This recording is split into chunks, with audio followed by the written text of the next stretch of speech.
Good evening student, मैं आज आपको class 10th NCERT chapter some applications of trigonometry की एक्सरसाइज 9.1 में क्वेश्चन नंबर फर्स्ट बताऊंगा। क्वेश्चन नंबर फर्स्ट क्या है, शुरू करते हैं। A circus artist is climbing a 20 metre long rope which is tightly stretched and tied from the top of a vertical pole to the ground। मतलब एक circus का artist जो है एक 20 मीटर लंबी रोप यानी रस्सी पर चढ़ रहा है। क्या कर रहा है? क्लाइंबिंग, मतलब चढ़ रहा है। which is tightly stretched and tied from the top of a vertical pole to the ground। मतलब कि वो रस्सी जो है इस तरीके से, आपका फिगर क्वेश्चन में गिवन है, अगर एग्जाम में नहीं भी आता है फिगर गिवन तो आपको समझ जाना है एक वर्टिकल पोल के टॉप से, ठीक है, और ग्राउंड पे एक पॉइंट से वो क्या है, टाइट, बंधी हुई है और वो इस तरीके से चढ़ रहा है।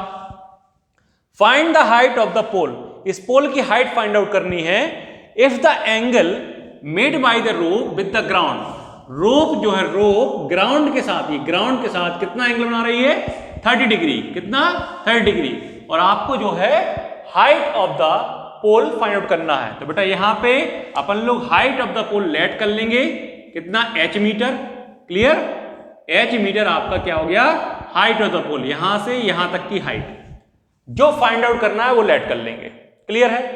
अब ध्यान से देखिए, ये आपका राइट एंगल ट्राइंगल है, 90 डिग्री बना हुआ है ये वर्टिकल पोल।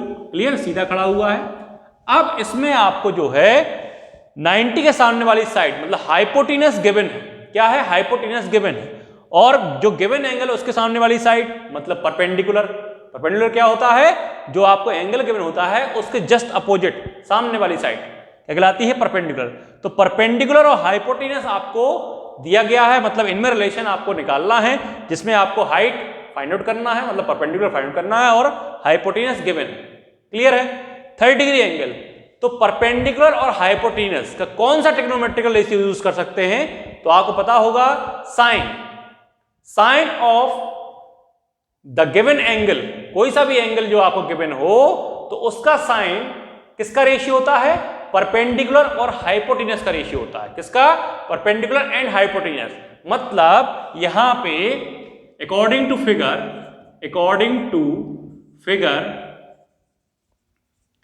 क्या?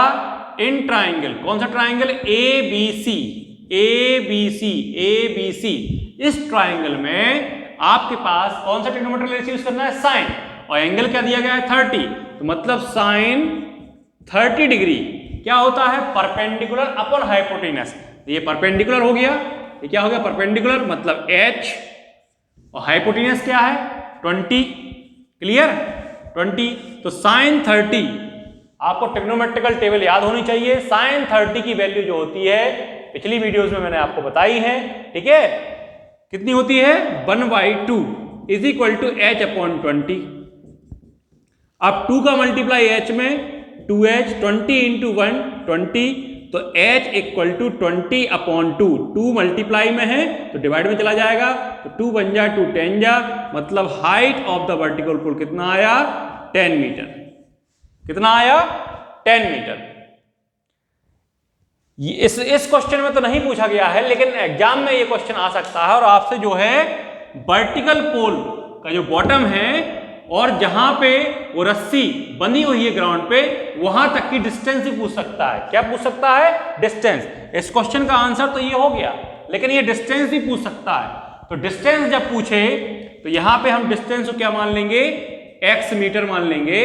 तो देखिए, अब आपको ये दिया गया था, ये हाइपोटेनस गिवन क्या था, परपेंडिकुलर आपको निकाल लिया, तो आपने साइन का यूज कर लिया।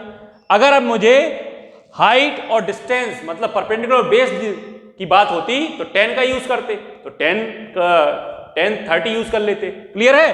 तो देखिए यहां पे क्या करेंगे?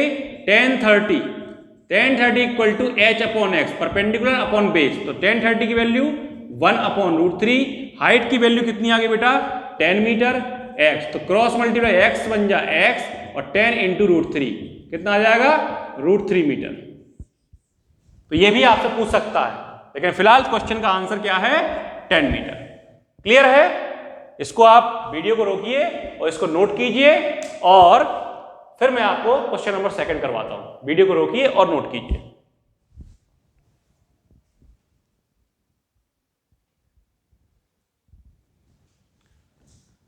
हाँ बेटा, क्वेश्चन नंबर 2 शुरू करते हैं। क्वेश्चन नंबर 2 क्या कहता है? A tree breaks due to storm and the broken part bends so that the top of the tree touches the ground making an angle 30 degree with it. मतलब कि एक tree है। अब ट्री कैसा होता है? सीधा ही खड़ा होता है, मान लीजिए, ठीक है ना? कैसा? वर्टिकली। अब स्टॉर्म के कारण क्या हो गया? वो बीच से कहीं से टूट गया, कहीं से किसी पॉइंट से वो टूट गया। तो टूटने के बाद ऐसा था, सपोज दैट ये ट्री ऐसा था, तो टूटने के बाद ये यहां से कहीं से टूट गया, तो ये पार्ट जो है ग्राउंड पे टच हो गया, ग्राउंड पे टच हो गया। कितनी दूर पर टच हुआ? तो वो क्या कर रहा है? जैसे ही ग्राउंड पर टच हुआ तो उसने जो है 30 डिग्री एंगल बना लिया। तो सपोज दैट एक ट्री अपन लोग बनाते हैं, जितना पड़ा उतना अपन लोग करते हैं। सबसे पहले एक ट्री अपन लोग बनाते हैं। मान लीजिए ये ट्री है आपका, ये ट्री है, क्लियर? इस ट्री का अपन लोग नाम दे देते हैं AB, क्लियर? अब ये ट्री कहीं से सपोज दैट यहां से कहीं से टूट गया, यहां से इस पॉइंट C पॉइंट से टूट गया। अब टूटने के बाद क्या होगा? ये वाला पार्ट जो है, ये वाला पार्ट AC जो पार्ट है, ग्राउंड से टच हो गया। तो ग्राउंड बना देते हैं अपन लोग क्या बनाते हैं? यहां पे ग्राउंड बनाते हैं। तो ग्राउंड मतलब हॉरिजॉन्टल लाइन, इस तरीके से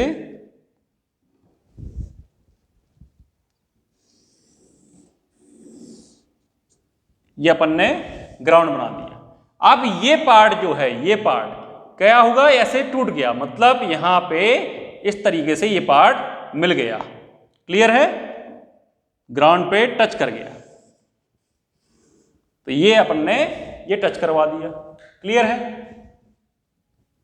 इस तरीके से आपका फिगर बनता है। यहां से टूटा और यहां पे टच हो गया, तो ये ग्राउंड पे जो पॉइंट है वो D। तो उन्होंने बोला a tree breaks due to storm and the broken part bend so that, इस प्रकार से बेंड हुआ the top of the tree, the top of the tree, ये टॉप था, जो इसका जो टॉप था वो ऐसे बेंड हुए, कहां टच हो गया? यहां पे टच हो गया, क्लियर है? फिर उसने क्या बोला? The distance between the foot of the tree, tree के फुट से जो डिस्टेंस है कहां तक? To the point where the top touches the ground, उस पॉइंट जहां पे ये टॉप जो है टच कर रहा है, टॉप जो है टच कर रहा है, कितनी है? 8 मीटर। मतलब यहां से यहां तक की जो डिस्टेंस है वो कितनी है? 8 मीटर। कितनी है? 8 मीटर, क्लियर है? ये D पॉइंट में यहां लिख लेता हूं और इसको इस तरीके से, ये डिस्टेंस कितनी दी गई है? 8 मीटर। फिर उन्होंने बोला find the height of the tree, इस ट्री की हाइट। तो सपोज दैट यहां से यहां तक इस ट्री की हाइट क्या थी? H मीटर था, क्लियर है? H मीटर हाइट का ये ट्री था जो कि यहां से टूट गया और कहां मिल गया? यहां पे। तो हाइट ऑफ द ट्री निकालना है, और जैसे ही ये मिला तो कहां पे मिला? कितने एंगल में मिला? 30 डिग्री। ये बोला गया है touches the ground and making angle 30 degree with it, मतलब ग्राउंड के साथ जो है 30 डिग्री एंगल बना रहा है, क्लियर? अब ये जो है जब ऐसे टूट गया तो हाइट ऑफ द ट्री निकालना है। तो इस क्वेश्चन में तो हाइट ऑफ द ट्री पूछा गया है। किसी क्वेश्चन में बोर्ड एग्जामिनेशन क्वेश्चन आए हुए हैं, उसमें क्या पूछता है कि ग्राउंड से कितनी ऊपर हाइट पे वो टूटा, मतलब यहां से यहां तक कितनी हाइट पे वो टूट के नीचे आ गया। मतलब ये सपोज दैट अपन लोग लेट कर लेते हैं x, ये हाइट जो है x लेट कर लेते हैं। तो ये वाली हाइट कितनी बची? h माइनस एक्स, क्योंकि टोटल h थी, ये x मान ली, तो ये कितनी है? h minus x. तो ये वाली हाइट, क्योंकि यही पार्ट जो है यहां आ गया, तो ये यहां से यहां तक h माइनस एक्स है, तो ये भी क्या हो जाएगी? h minus x metre, clear है? ये x मीटर। तो क्या करना है आपको?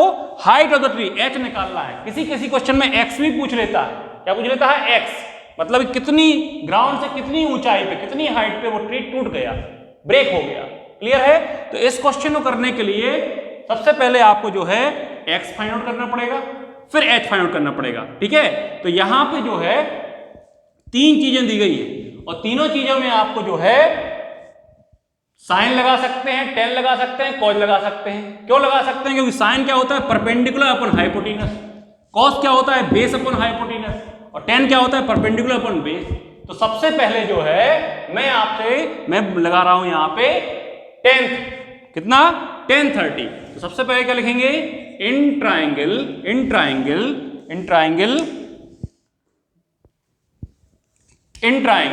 ट्राइंगल कौन सा? CBD में tan 30 degree, tan 30 degree, clear है?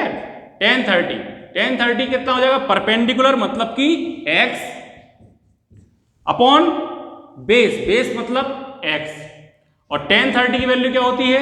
1/√3, क्लियर है? तो x अपॉन क्या हो जाएगा? 8। अब आप इसका क्रॉस मल्टीप्लाई कीजिए, तो क्रॉस मल्टीप्लाई करेंगे तो क्या आ जाएगा? 8 बन जाए 8 और √3 इंटू एक्स, तो √3 इंटू एक्स इक्वल टू 8 बन जाए 8। मतलब x की वैल्यू क्या आ गई? √3 अपॉन में चला जाएगा 8/√3, क्लियर है? x की वैल्यू क्या आ गई? 8/√3। ये वैल्यू आपकी आ गई। इसका आप रेशनलाइजेशन भी कर सकते हैं, ठीक है ना? तो रेशनलाइज करने के लिए जो रूट में है उसी का ऊपर नीचे मल्टीप्लाई, मतलब 8√3/√3 से मल्टीप्लाई कर दीजिए, तो x की वैल्यू क्या आएगी? 8√3 और √3 इंटू √3 मतलब 3। इतना मीटर आ गया। अगर आपसे ये क्वेश्चन पूछता तो ये तो आंसर आ गया आपका, क्लियर है? कितनी ऊपर टूटा? 8√3/3 मीटर। लेकिन आपसे हाइट ऑफ द ट्री मतलब h फाइंड आउट करना है आपको, तो क्या करेंगे? अब क्या करेंगे? नाउ कौन सा ट्राइंगल लेंगे अपन लोग? तो ट्राइंगल तो यही रहेगा, लेकिन अपन लोग ट्रिग्नोमेट्रिकल रेशियो कौन सा यूज करेंगे? तो चाहे तो आप यहाँ पे साइन यूज कर लीजिए, चाहे कॉस। तो साइन यूज करेंगे तो परपेंडिकुलर और हाइपोटेनस का रेशियो। कॉस यूज करेंगे तो बेस। तो मैं यहाँ पे कॉस यूज करता हूँ। क्या करता हूँ? कॉस। तो कॉस 30 डिग्री, क्योंकि एंगल तो 30 ही है। बेस क्या होगा? 8। बेस क्या होगा? 8 अपॉन हाइपोटेनस क्या है? h minus x. क्या है? h minus x. अब देखिए cos 30 की वैल्यू क्या होती है? √3/2, क्लियर? √3/2, 8/h minus x. आप क्रॉस मल्टीप्लाई करेंगे तो √3h minus x is equal to 8×2 = 16। अब मैं यहाँ पे √3 x की वैल्यू क्या आई थी? 8√3/3 मैं पुट कर दे रहा हूं, मतलब h माइनस 8√3/3 इक्वल टू 16। अब देखिए √3 का मल्टीप्लाई h में करूंगा तो कितना आ जाएगा? √3h माइनस √3 का मल्टीप्लाई इसमें करूंगा तो देखो √3 इंटू √3 3, ठीक है ना? मतलब कि 8√3 में √3 से मल्टीप्लाई करना है तो 8√3 इंटू √3 3 हो जाएगा, और नीचे 3 है तो 3 से 3 कैंसिल आउट, क्या बचेगा? 8। तो यहाँ पे क्या आएगा? 8 इक्वल टू 16, ठीक है? अब जो है √3h माइनस का 8 उधर जाएगा तो 16 प्लस 8 हो जाएगा, तो √3h इक्वल टू कितना हो जाएगा? 24। 16 और 8 कितना हो जाएगा? 24। अब आपको जो है h की वैल्यू निकाल लेते हैं। h क्या हो जाएगा? 24/√3, क्योंकि √3 मल्टीप्लाई में हो जाएगा, डिवाइड में हो जाएगा। फिर इसका रेशनलाइजेशन कर दीजिए तो √3/√3 यानी कि √3/√3 से मल्टीप्लाई कर देंगे 24√3, और √3 इंटू √3 मतलब कि 24√3 और √3 इंटू √3 कितना हो जाएगा? 3 बन जा, 3 8 जा। तो हाइट ऑफ द ट्री कितना आई आपकी? 8√3 मीटर। तो हाइट ऑफ द ट्री क्या आई? 8√3 मीटर। ये हाइट क्या है? 8√3 मीटर, क्लियर है? तो आपसे क्वेश्चन में हाइट ऑफ द ट्री ही पूछा गया था, तो हाइट ऑफ द ट्री क्या आ गई बेटा? 8√3। इस क्वेश्चन में आपको जो है 2 ट्रिग्नोमेट्रिक रेशियोज का यूज करना पड़ेगा। एक तो आपको tan का यूज करना पड़ेगा जिससे आपको ये मिल जाए, और दूसरा क्या है? दूसरा है आपको साइन या कॉज।